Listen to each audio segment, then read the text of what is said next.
नमस्कार। इन खबर में आपका स्वागत है। जिसका इंतजार था कि आखिरकार 27 साल तक बीजेपी गुजरात में शासन करके चली आ रही है, अब आगे क्या होगा। तो अभी जो एग्जिट पोल आए हैं, तो अलग अलग एग्जिट पोल अलग अलग नतीजे बता रहे हैं, लेकिन एक बात साफ झलक रही है कि जो एग्जिट पोल है एजेंसियों के, वो आसपास ही है। तो इसका पोल ऑफ द पोल्स जो कह रहा है, उसके मुताबिक आज तक एक्सिस माई इंडिया के हिसाब से बीजेपी को गुजरात में 129 से 151 सीटें मिल सकती है, कांग्रेस को 16 से 30 और आम आदमी पार्टी को 9 से 21 सीटें, अदर्स को 2 से लेकर के 6।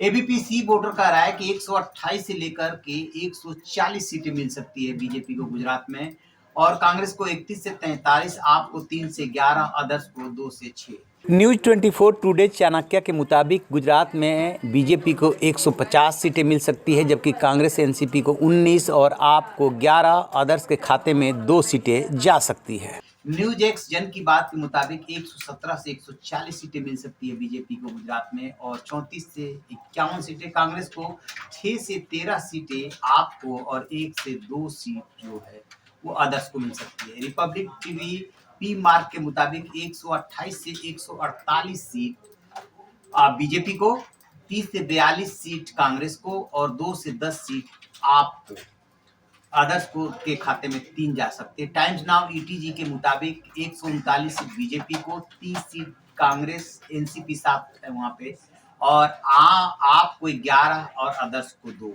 टीवी9 गुजराती के मुताबिक 125 से लेके 130 सीट तक बीजेपी को गुजरात में, और 40 से 50 सीट कांग्रेस को, और आपको जो है 3 से 5, अदर्स को 3 से 7। और जी न्यूज बार के मुताबिक 110 से 125 सीटें बीजेपी को गुजरात में, और कांग्रेस को 45 से 60, और आपको 1 से 5, अदर्स को 4। तो आप देखेंगे कि सबसे ज्यादा कांग्रेस की यदि कोई सीट दे रहा है अपने एग्जिट पोल में, तो जी न्यूज बार जो है 45 से 60 सीटें दे रहा है। और इधर आप देखेंगे कि जो बीजेपी को सीटें मिल रही है, उसमें सबसे ज्यादा वो 129 से 151 सीटें आज तक एक्सिस माई इंडिया दे रहा है। और poll of the exit polls यानी कि इसका एवरेज निकालने पे 132 का एवरेज आ रहा है बीजेपी का, और 38 का एवरेज आ रहा है कांग्रेस का, 8 का एवरेज आ रहा है आपका, अदर्स का आ रहा है 4। सबसे बड़ा सवाल ये है कि पिछले चुनाव में बीजेपी जो है 99 सीटें जीती थी, और कांग्रेस 77। कांग्रेस और बीजेपी की नेक टू नेक फाइट हुई थी। आपको जान के ताज्जुब होगा कि 15 जिलों में जो है कांग्रेस वो लीड ली थी बीजेपी से, 13 जिलों में ही लीड ली पाई थी बीजेपी।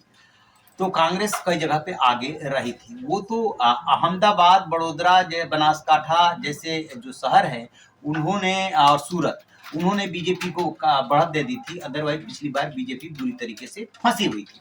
इसका कारण ये था कि वहां पे जो पाटीदार का आंदोलन चला था उसमें बीजेपी उलझ गई थी। इस बार ऐसा आंदोलन का कोई प्रभाव नहीं था बीजेपी के वहां गुजरात के ग्राउंड पे। कांग्रेस जो है देर से जो है उसने चुनाव प्रचार शुरू किया। आपने बहुत पहले एग्रेसिव चुनाव प्रचार शुरू कर दिया, लेकिन आप जो है साउथ गुजरात और थोड़ा बहुत सौराष्ट्र में जो है वो जमीन पे दिखी। अदरवाइज आम आदमी पार्टी से ज्यादा मजबूती से कांग्रेस गुजरात की जमीन पर चुनाव लड़ते हुए दिखाई दी है। हाँ, एक बात जरूर हो सकता है कि आम आदमी पार्टी इस चुनाव में गुजरात में एंट्री ले ले, क्योंकि नगर निगम के चुनाव में जो पिछले साल हुए थे वहां पे गुजरात के नगर निगम में 27 सीटें लेकर के आपने तहलका मचा दिया था, और वहीं से इसका मनोबल बढ़ा था जब वो आप यहाँ से एंट्री लेने के लिए विधानसभा चुनाव के मैदान में उतरी। तो खास बात यह है कि यदि एग्जिट पोल के ये नतीजे सही साबित होते, मैं यदि लगा रहा हूं, यदि सही साबित होते हैं, तो फिर ये अपने आप में एक रिकॉर्ड हुआ। क्योंकि अभी तक जितने भी चुनाव हुए हैं बीजेपी की जो 27 साल से वहां पे शासन है, उसमें 2002 में जो है उसे 127 सीटें मिली थी। और इस बार के जो जितने भी एग्जिट पोल है वो अधिकांश बता रहे हैं कि वो अपना ही रिकॉर्ड बीजेपी तोड़ सकती है। अब है क्या, एग्जिट पोल पे भी सवाल उठते रहे, कितने सही कितने गलत, कई बार सही साबित होते हैं, कई बार गलत साबित होते हैं। लेकिन जो पोल ऑफ द पोल्स कह रहा है उसका एवरेज 132 आ रहा है, इसमें भी वो रिकॉर्ड टूटता हुआ सा दिख रहा है।